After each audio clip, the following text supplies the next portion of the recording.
Gracias por acompañarnos en este su programa Acceso Directo, un programa para divulgar el trabajo de nuestros científicos e investigadores. Y el día de hoy tengo la oportunidad de entrevistar al doctor en Ciencias Biológicas por la UNAM, al doctor Bernardo Águila, sí, como las que vuelan, ¿verdad? Sí. Doctor, gracias por esta entrevista. Usted es un estudioso de la laguna de Bacalar, tengo entendido. Platíquenos un poco de sus investigaciones, por favor. Muchas gracias, Freddy, por la invitación. Sí, realmente nosotros trabajamos aquí en la UNAM con la laguna Bacalar. Trabajamos también en el lago Alchichica, pero yo creo que ahorita me voy a enfocar un poquito más a la laguna. Es un sitio muy bonito. También le llaman a este lugar de los 7 colores que tiene, por sus tonalidades de azul, que van desde el azul turquesa, también pasando por el verde. ¿Qué tiene esa agua que puede tener los 7 colores? Es muy interesante porque resulta ser que esta agua es muy transparente, pero también digamos que en la costa de esta laguna hay unas estructuras que parecen como corales, arrecifes de coral, que nosotros los conocemos como microbialitos o como estromatolitos. Entonces parece ser que mucho de estas estructuras, que son calcáreas, están ayudando a limpiar un poco el agua y da como estas tonalidades diferentes. Tú cuando vas a la laguna de Bacalar, si ya la conocen, es Usted no decía microbialitos, ¿y qué otro? Estromatolitos. Estromatolitos. De hecho, la gente los conoce más comúnmente como estromatolitos, aunque el término así científicamente correcto es microbialito. Ahorita podemos hablar un poquito más de eso. Pero sí, o sea, realmente esa laguna es famosa porque resulta ser que en México tenemos la fortuna de tener al arrecife de microbialitos o estromatolitos más grande del mundo. Entonces, eso es lo que usted me dice, los microbialitos y los estromatolitos es lo que le dan las diferentes tonalidades azules a la laguna de Bacalar. Es parte también, es un sistema muy complejo realmente. Tiene, como sabemos, la península de Yucatán, pues el agua se filtra, es como un sistema kárstico, le llamamos. Pero sí, o sea, realmente nosotros creemos que los microbialitos están ayudando a limpiar el agua y están justamente, a veces funcionan como estas guarderías en los peces, funcionan también como, están asociados al mangle, al manglar. Y realmente sí, o sea, nosotros creemos que gracias a la laguna, gracias a estos microbialitos, la laguna es única en sus colores y en su belleza natural. Doctor, ¿y estos microbialitos están en todos los lugares o en lugares específicos? Sí, qué buena pregunta. Realmente es muy raro ya encontrar microbialitos en el mundo. Nosotros hicimos una revisión hace poquito y encontramos más o menos unos 50 sitios en el mundo en los que existen microbialitos, y México resulta ser que tiene 3 de esos sitios. Están tanto en Cuatro Ciénegas, en Coahuila. No en cualquier lugar. No en cualquier lugar, son muy únicos. ¿En dónde está, nos decía? ¿Cuatro Ciénegas? En Cuatro Ciénegas, en Coahuila. Ahí trabaja la doctora Valeria Sousa. Saludos a la doctora. También hay sistemas de estromatolitos en Alchichica, en el lago Alchichica, que está en Puebla. Entre Puebla y Veracruz es la frontera. Hay un pueblito que se llama Perote. También es una joya natural. Es muy bonita esa laguna. Igual es muy poco conocida realmente, pero pues tiene estos sistemas de estromatolitos. Y por último tenemos a Laguna Bacalar, que es un poquito más conocida. De hecho, es un sitio ya más turístico, ¿no? Es la más conocida. Es la más conocida de todos los sistemas. Entonces, estos microbialitos, ahora sí, díganos qué tienen o qué son o qué es lo que hacen, cómo se forman para dar esta belleza, en este caso, a la laguna de Bacalar. Sí, los estromatolitos o microbialitos son como corales. Imaginemos como un coral, un arrecife coral, pero a diferencia de los corales que están construidos por animales microscópicos, los estromatolitos están construidos por bacterias. ¿Cómo? Son bacterias microscópicas que... Doctor, usted está diciendo que es los microbialitos que están en la laguna de Bacalar, que le dan este color tan bonito de 7 colores a la laguna de Bacalar. Estos microbialitos son bacterias. Están construidos por bacterias principalmente, exacto. También tienen carbonatos, sobre todo carbonatos de calcio. Recordemos que la laguna Bacalar tiene también muchos sulfatos, mucho azufre. Pero es digamos, como esta mezcla entre carbonatos y bacterias que están precipitando más carbonatos, los que llegan a formar estas estructuras como corales. Y sí, en efecto, el microbiota está compuesto un 90% por procariontes, es decir, bacterias arqueas, y un pequeño porcentaje están también compuestos por animales. También habitan algunos animales como pues, caracoles, algunos gusanitos, los nemátodos. Pero realmente son bacterias, están construidos por bacterias. Están construidos por bacterias. Están construidos por bacterias. Y en sí son duros, ¿cómo? Es una muy buena pregunta. Depende su estado. Hay veces que los microbiotas pueden ser suaves. Tú los agarras y se deshacen como una galleta. Guay. Pero hay veces que ya están muy duros. Esto de la dureza depende mucho del tiempo en que lleven consolidándose. ¿Y cuánto tiempo necesita un microbialito para estar duro?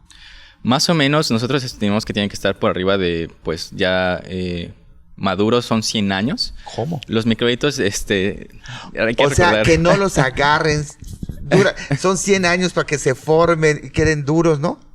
Por lo menos, para que queden ya duritos. En Bacalar pasa algo muy interesante también, porque crecen muy rápido ahí los microbialitos. ¿A qué se debe? Se debe también a las condiciones ambientales del agua, que es una agua dura. Recordemos que la península de Yucatán pues tiene muchos carbonatos y como decía Bacalar pues es también rico en azufre y eso propicia que precipite más rápido y sobre todo con las bacterias que hay, ahorita vamos a hablar de las cianobacterias, propicia que haya una precipitación más rápida. Pero sí, en efecto, eso es, o sea, realmente son microbialitos, son estructuras que están creciendo o les llamamos también, el término correcto se llama acreción. Están acreciendo, están como que formando estos grumos y van creciendo hacia arriba. Ajá. O sea, los microbialitos, ¿cuánto llegan a medir? Hay desde bebés que llegan a medir unos cuantos centímetros, hasta están los más grandes, que están, por ejemplo, en Bacalar. Hay estructuras que llegan a medir hasta los 4 o 5 metros. Y esos, por ejemplo, los más grandes ya son microbialitos duros, que realmente nosotros estimamos que tienen entre 2.000, 3.000 años. ¿Cómo? Y sí, o sea, esos son jóvenes. Faltó mencionar algo muy importante sobre los microbialitos, que resulta ser que son la evidencia fósil más antigua de vida en la Tierra. Obviamente los de Bacalar no son los más antiguos están en Australia. Pues la evidencia, más o menos la datación llega a 3.6 mil millones de años. Se andan peleando todavía un poquito su edad. Pero en Bacalar tenemos más o menos microbialitos de 3.000 hasta 5.000 años. Hay más o menos que varía. O sea, no los agarren. Son 3.000 años, muchas generaciones. Doctor, nos vamos a un corte comercial. Sí. Y no nos tardamos.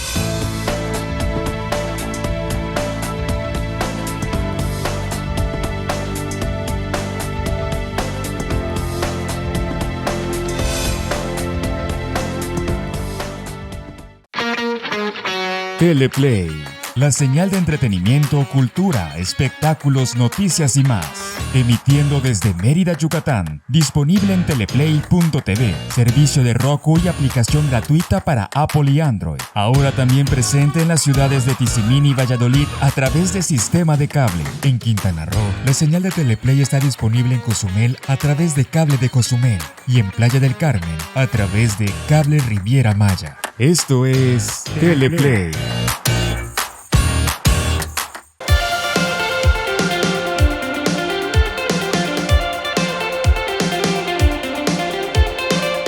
Los mejores consejos de finanzas personales y empresariales, entrevistas con expertos y emprendedores, análisis de la economía. Descubre todo esto y más con Ángel Ancona en Financieramente. Todos los miércoles a las 7 p.m. a través de teleplay.tv, Teleplay en Facebook y YouTube y descarga nuestra app para Apple y Android.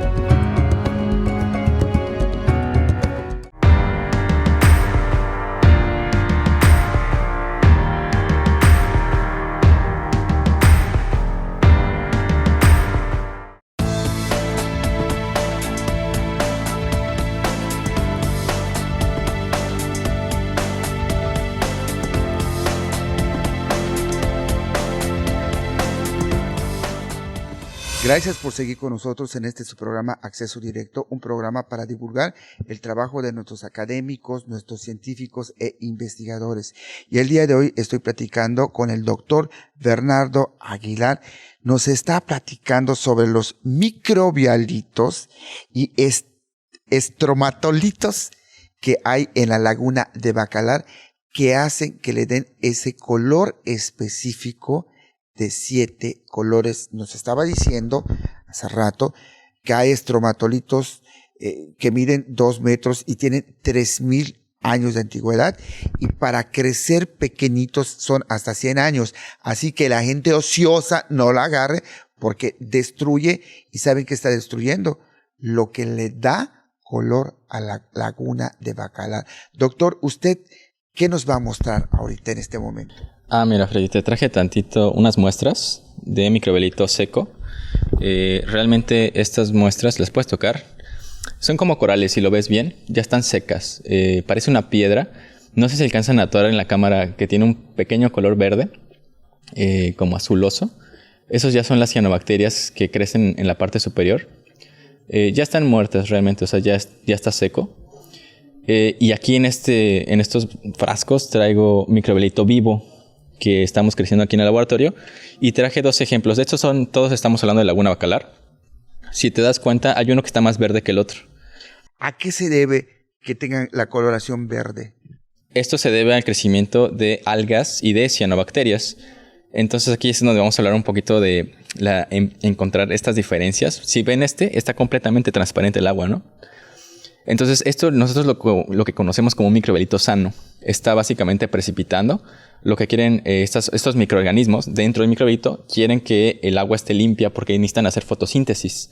Si el agua estuviera turbia, no podrían realizar fotosíntesis. Caso contrario que pasa aquí, el agua se ve un poquito más turbia porque hay otras algas y cianobacterias que crecen en la columna de agua e impiden que el microbelito pueda fijar, digamos, como el carbono y limpiar el agua.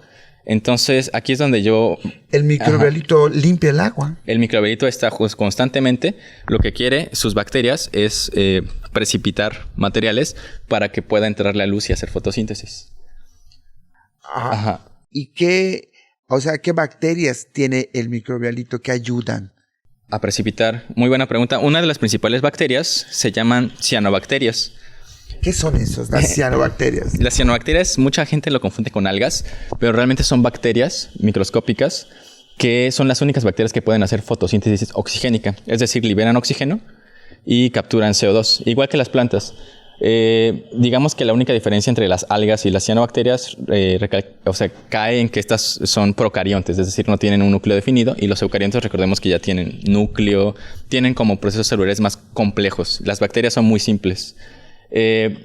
Cabe destacar que entre las cianobacterias hay muchos tipos, y aquí tenemos justamente 2 tipos. Tenemos a las que son típicas de microbelito, que se llaman bentónicas. Se les llama bentónicas porque siempre están pegadas al sustrato, al bentos, es decir, al suelo. Y están las planctónicas. Las planctónicas se les llama así porque están en la columna de agua, creciendo como plancton. De hecho, ahí se ve como suspendidas algunas, y por eso tienen estas coloraciones verdes. Originalmente la Laguna Bacalar siempre ha tenido este tipo de cianobacterias, que son bentónicas, están pegadas en el sustrato. Pero conforme ha ido cambiando la laguna, se ha ido contaminando, empiezan a crecer otro tipo de organismos como cianobacterias planctónicas. Entonces realmente esto es lo que nosotros como que estamos monitoreando en la laguna. Sí, básicamente es eso. Y estas cianobacterias, ¿qué las produce? O sea, esto para que quede contaminado, ¿qué es lo que está produciendo que afecte a los estromatolitos? Cabe aclarar y les recordamos que esto es lo que filtra el agua, y es lo que hace que la laguna de Bacalar tenga los 7 colores. Es correcto. Pues justo lo que está pasando en Laguna Bacalar, estamos observando que empieza a haber nitrificación, empieza a haber ya liberación de nitratos, también pues aguas negras. Esto incrementa... Los nitratos vienen por las aguas negras. Exacto, nitratos. Empiezan como a haber más como contaminación en la laguna, lo que provoca que se beneficien este tipo de cianobacterias que son planctónicas. A las cianobacterias planctónicas les encanta el agua llena de nitratos. A diferencia de las cianobacterias que son bentónicas, que estas pueden fijar nitrógeno, es decir, no necesitan nitratos ni nitritos, y a la vez que empieza a haber nitratos y nitritos, excluye competitivamente estas planctónicas, digamos que eliminan a las bentónicas, entonces empiezan a degradar los microbelitos.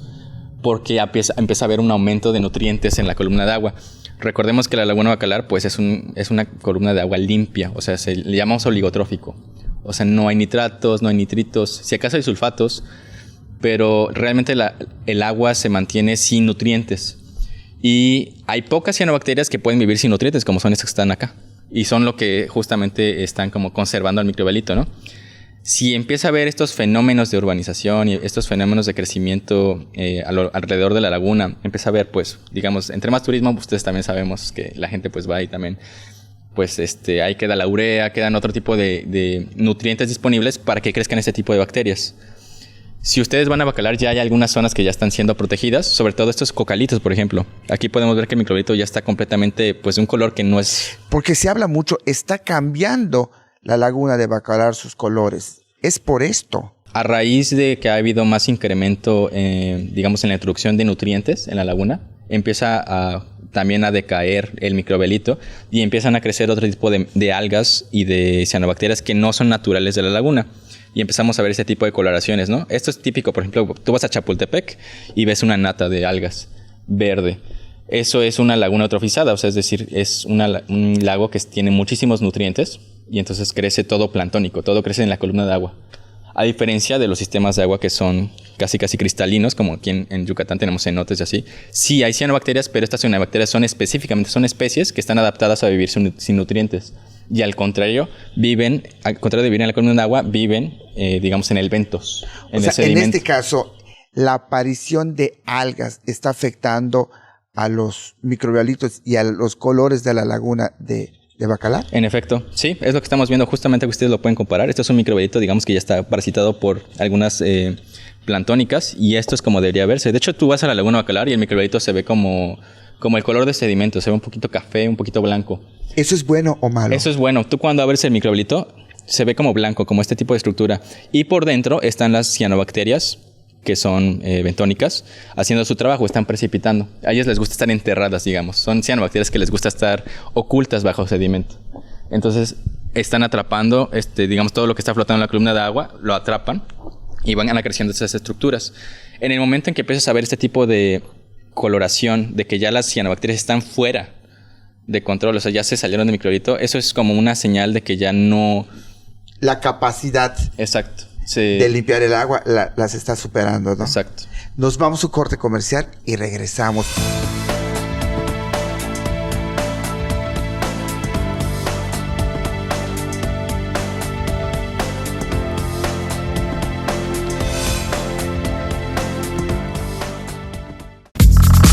No te puedes perder cada semana lo mejor de las redes sociales.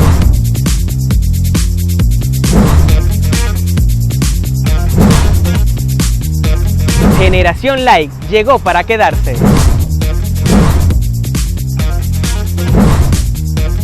Y si tienes un talento y te quieres hacer viral, escríbenos en nuestras redes sociales. Generación Like.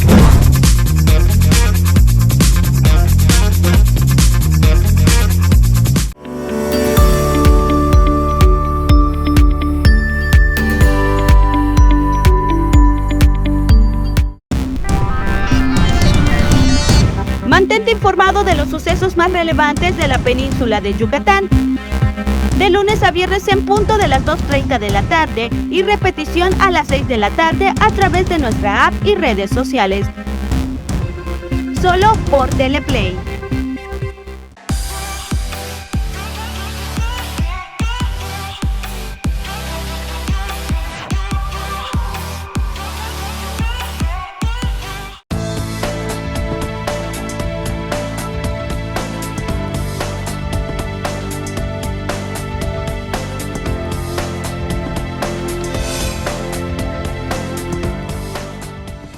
Gracias por acompañarnos en este su programa Acceso Directo, un programa para divulgar el trabajo de nuestros académicos, de nuestros científicos. Y el día de hoy tengo la oportunidad de platicar con el doctor Bernardo Águila, que nos está diciendo qué está pasando en la laguna de Bacalar, por qué está cambiando la coloración, porque son 7 colores originales, y los microbialitos, ¿no? Cómo han sido afectados, ahora sí, por la contaminación. ¿Saben de qué? del ser humano. Usted nos estaba platicando, doctor, de las cianobacterias. ¿En dónde están y cuándo aparecieron las cianobacterias? Bueno, las cianobacterias es un tema también muy interesante. Realmente las cianobacterias están en todas partes, o sea, las encontramos en el desierto, en tapetes, en costras, las encontramos en los polos, también en climas polares, las encontramos en el agua, casi en todos los sistemas. ¿Son microbios las cianobacterias? Son bacterias, exacto. Son bacterias. Entonces, han sobrevivido, por ejemplo, bacterias en el espacio exterior. ¿Cómo? En la NASA ha hecho experimentos justamente con una cianobacteria que se llama crocodiopsidal, y ha podido sobrevivir a las condiciones ultravioleta y ha podido sobrevivir a las condiciones de vacío. Llega a la Tierra y sigue creciendo como si nada. Entonces, estos organismos son, nosotros llamamos ambientes extremos. O sea, pueden crecer tanto en estas calderas, en ventilas hidrotermales. Por ejemplo, en Yellowstone también como tiene por ejemplo acá en la salina En las salinas hay también cianobacterias, hay mucha sulfatorreducción. Y ahí se pueden encontrar. Pero realmente, digamos, lo que más le gusta a las cianobacterias es el agua. O sea, realmente en los sistemas marinos y en los sistemas lacustres, en los ríos, es donde más se encuentra, pues, digamos, como esta diversidad impresionante de cianobacterias. Pues hablando un poquito de su historia, se originan, o sea, todavía está en discusión. Más o menos se cree que la fotosíntesis oxigénica, es decir, las cianobacterias, se originaron hace apenas, estoy hablando de miles de millones de años. Más o menos como hace 2.8 mil millones de años ya había fotosíntesis oxigénica. Gracias a las cianobacterias. ¿Qué es fotosíntesis oxigénica? La fotosíntesis oxigénica, como explicaba al inicio, es esa fotosíntesis que libera oxígeno a la atmósfera. Porque justo recordemos que también está la fotosíntesis anoxigénica, que en lugar de liberar oxígeno puede liberar hidrógeno o azufre. Entonces, antes de que existiera la fotosíntesis oxigénica, había bacterias que hacían fotosíntesis anoxigénica.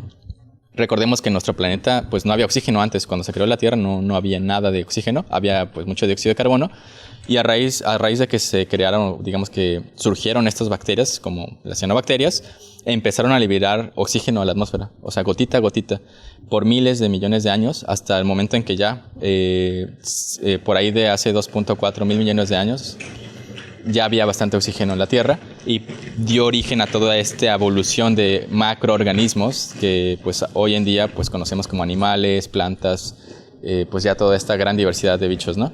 Pero todo eso se lo debemos justo a las cianobacterias, a que ellas inventaron la fotosíntesis oxigénica y todavía siguen con nosotros, y es muy interesante seguir estudiándolas, sobre todo porque pues están presentes en nuestro día a día, ¿no? En los microbialitos, ¿qué hacen? Básicamente la función de la cianobacteria en microbialito es precipitar y pues hacer fotosíntesis, liberar oxígeno, y ese CO2 que está en la atmósfera lo capturan y lo hacen piedra, básicamente. ¿Cómo? Hay procesos de fijación de carbono. Básicamente se toma como la fotosíntesis. Las plantas, por ejemplo, hacen pues pared celular, ¿no? Pero las cianobacterias igual hacen biomasa, pero la biomasa queda secuestrada en la piedra, queda precipitada en el carbonato, y eso pasa a ser parte de una piedra. Entonces, digamos que a diferencia de la planta que, digamos, se puede quemar y ese CO2 vuelve a regresar a la atmósfera, cuando tú haces CO2, lo conviertes en piedra, es más difícil que esa piedra, que ese carbono regrese otra vez a la atmósfera, ¿no? Entonces, ¿nos puede repetir cómo se hace esto por la cianobacteria? Sí, realmente la cianobacteria es la encargada de hacer fotosíntesis. Recordemos que no solamente hay cianobacterias, hay otras bacterias, hay proteobacterias, hay firmicutes, pero digamos que la más importante para fijar carbono es la cianobacteria. Aquí podemos ver las capas. Hasta arriba se ve como blanquito. A ellas les gusta enterrarse. Y abajo se ve esta capa como verde. No sé si alcanza a enfocar bien la cámara. Pero básicamente ellas se protegen, van precipitando carbono, crece una capa y encima de esa capa vuelve a crecer otra vez cianobacteria y se repite el ciclo, va creciendo esto hacia arriba. Si se dan cuenta, también aquí quedaron atrapadas algunas conchitas. Y eso es natural, o sea, también estos organismos mueren, ese carbono, digamos, orgánico queda atrapado. Y entonces va quedando, va haciendo un crecimiento en forma de estratos o lámina. Por eso también le llaman estromatolitos, que básicamente significa capas, ¿no? O sea, va creciendo por capas. Y esto es, digamos, como un ejemplo. También tenemos, pues por ejemplo, se ve más café por arriba. Y abajo va quedando toda esta parte blanca también, que ya es, digamos, como la materia orgánica precipitada. O sea, esto es piedra, tal cual tú la agarras y se deshace, ¿no? Alguna vez fue bacteria, pero ahora ya es un residuo, pues, que se convirtió en algo inorgánico. O sea, ya es algo mineral, es carbonato, con un conjunto de, pues, EPS, otro tipo de cosas orgánicas que ya están muertas, ¿no? Y eso es básicamente, es muy sencillo entenderlo. O sea, va creciendo de abajo, del centro hacia arriba, ¿no? Y bueno, aquí lo podemos ver, hay de varios colores. También dependiendo la zona, por ejemplo en Alchichica tenemos de coloraciones moradas, también en el cenote azul que está al lado de la Laguna Bacalar, tenemos microbialitos que son de color como anaranjado. Y eso se debe básicamente a que producen fotopigmentos, las cianobacterias, de acuerdo a la intensidad de luz que les llegue. Recordemos, si estás en un cenote, pues en más profundidad, no te llegan las longitudes de onda igual de intensas, ¿no? Entonces tienes que producir otro fotopigmento para que puedas recibir o utilizar esa energía, ¿no? de la luz del sol. Pues estos microbalitos que nos enseña el doctor Bernardo, esto es lo que hace que filtre el agua de la Laguna de Bacalar y tengan esos bellos colores. Sí, en efecto. Y estos se están enfermando, digamos así. No es algo que se había visto antes. Recordemos que pues, los sistemas naturales siempre se autorregulan, ¿no? Estos, de hecho, aquí viene la zona de muestreo, se llama Cocalitos. Y en Cocalitos, digamos que pues, hubo un boom de turismo y empezamos a ver este tipo de, pues, ya no se ven bonitos los microbialitos, pero es natural. O sea, también las cianobacterias, digamos que están ahí degradando todo lo que dejó el turismo. Y entonces se ve de esta manera, ¿no? Pero ya está como un poco fuera de equilibrio. Ya al estar fuera de equilibrio, los microbialitos ya no filtran bien el agua. Y ya no precipitan. En lugar de precipitar, empiezan a hacer metanogénesis. Y al contrario de precipitar CO2, empiezan a liberar metano. Porque empieza a podrirse la materia orgánica. De hecho, no sé si han ido a algunas partes de la laguna donde hay mucho, digamos, con mucho turismo. Empieza ya el agua a oler un poquito como a huevo podrido, que es también el azufre, pero también puede ser metanogénesis, de que ya empiezan a podrirse ciertas, pues digamos como materia orgánica, que es como cuando tú vas a Chapultepec. O sea, es básicamente materia orgánica que se está descomponiendo y eso libera CO2 a la atmósfera o metano también. Entonces es, digo, un equilibrio. El equilibrio que nosotros conocemos de los microbialitos es que siempre están precipitando y están formando estas estructuras, ¿no? Limpiando el agua y haciendo piedra. Pero, al contrario, si empieza a haber mucha contaminación en la laguna, o sea, si empieza a haber, pues, introducción de nutrientes, empieza a haber este desequilibrio. Entonces, el sistema tiene que, pues degradar esos nutrientes, ¿no? Pero empieza a pasar esto con los microbialitos. Empezamos a tener otras coloraciones que no estaban originalmente en la laguna. De hecho, tú si vas a la parte norte, puedes ver un cambio en la coloración del agua, que antes no existía. Gracias a que están los microbialitos, sabemos que están limpiando el agua ahorita. O sea, tú vas a las orillas de la parte norte, donde ya se había ensuciado un poco el agua, y se ven que en las orillas los microbialitos están creciendo y están filtrando esa agua. Al contrario, que tú te vas un poquito más al sur y se ven unas zonas que ya están, por ejemplo, en Cocalitos, se ven completamente ya parasitadas por otros organismos. Porque también a los microbialitos se los puede comer. Hay unas conchitas acá, que no sé si se alcanzan a ver, que son bivalvos, ¿no? Los bivalvos también se alimentan de las cianobacterias y de otros microorganismos que ayudan a que esté el microbialito. O sea, las conchitas bivalvos, se alimentan de las cianobacterias y de otras bacterias que están ahí, ¿no? De las algas, sobre todo. Entonces eso también es un desequilibrio para el microbialito, ¿no? O sea, empiezas a ver bichos que antes no estaban ahí y empiezas a ver otros, digamos, como la desaparición de los organismos que estaban originalmente, ¿no? Entonces es como un cambio. Digo, la naturaleza es sabia, o sea, la naturaleza siempre al final va a llegar al equilibrio, pero ahorita sí estamos viendo que se está como que acoplando a esta nueva realidad, ¿no? De que hay un boom masivo de turismo y bueno, es hablar un poquito con cuidado porque también se puede lograr el turismo, se puede lograr el crecimiento, pero regulado. O sea, simplemente hay que dejar ciertas zonas que descansen, irse a otra zona de la Laguna Bacalar es enorme, tiene casi 40 kilómetros de extensión. Entonces, pues sobre todo hacer hincapié en este manejo, ¿no? de la laguna y que la gente de ese lugar, ellos mismos conozcan lo que ellos tienen y que ellos mismos defiendan lo que ellos tienen. Nosotros no somos nadie como científicos para decirle a la gente qué hacer y qué no hacer. Nosotros solamente les enseñamos la información y la gente es la que tiene que tomar pues conciencia y tomar como pues la gente de la laguna. Nos da mucho gusto que las últimas veces que hemos ido a la laguna, la gente ya lo sabe, o sea, los lancheros ya lo saben, te lo dicen, hay que cuidarlos a los microbialitos, hay zonas de protección para los microbialitos y ellos solitos lo están haciendo el trabajo excelentemente bien. O sea, es algo muy bonito también retribuir como esta parte del conocimiento que se aplica a la parte social y que la gente utilice este conocimiento, ¿no?, a su favor. Doctor, pues muchas gracias. No, pues a usted. Muchas gracias, Freddy, por la entrevista. La verdad, muchas gracias, y hay que cuidar los microbialitos, que son los que filtran y dejan bellísima el agua de Bacalar. Gracias.